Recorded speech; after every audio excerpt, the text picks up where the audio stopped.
ക്ഷേത്ര സമിതിയുടെയും ഇസ്കോൺ പാലക്കാടിന്റെയും ആഭിമുഖ്യത്തിൽ ജൂൺ 6 മുതൽ 9 വരെ കണ്ണുകോട്ട് ഭഗവതി ക്ഷേത്രത്തിൽ ഭാഗവത സപ്താഹ യജ്ഞം നടക്കും.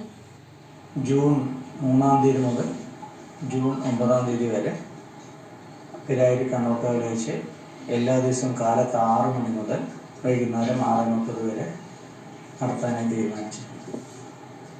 കണ്ണോട്ട് ഭഗവതി ക്ഷേത്ര സംരക്ഷണ സമിതിയുടെയും ഭക്ത സമാജത്തിൻ്റെയും ആഭിമുഖ്യത്തിൽ പാലക്കാട് ഇസ്കോൺ ചാപ്റ്ററിൻ്റെ സഹകരണത്തോടുകൂടിയാണ് ഈ പരിപാടി നടത്തുന്നത്. ഇസ്കോൺ തിരുവനന്തപുരം പ്രസിഡന്റ് ഡോക്ടർ ജഗത് സാക്ഷിദാസ് ബ്രഹ്മചാരിയാണ് യജ്ഞാചാര്യൻ എന്ന് ഭാഗവത സപ്താഹ കമ്മിറ്റി ഭാരവാഹികൾ വാർത്താസമ്മേളനത്തിൽ അറിയിച്ചു. 1978 പുനരുദ്ധാരണം നടന്ന കണ്ണോട്ടുകാവ് ഭക്തജനങ്ങളുടെ ചിരകാല അഭിലാഷമാണ് ഭാഗവത സപ്താഹം. സൂതശൗനക സംവാദം, കപിലോപദേശം, ഭരതചരിതം തുടങ്ങി കൽക്കി അവതാരം വരെ യജ്ഞങ്ങളാണ് യജ്ഞം നടക്കുന്നത്.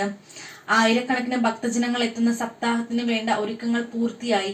ഭക്ഷണം, ആരോഗ്യ പ്രവർത്തകരുടെ സേവനം എന്നിവയും ഒരുക്കിയിട്ടുണ്ടെന്ന് ഭാരവാഹികൾ പറഞ്ഞു.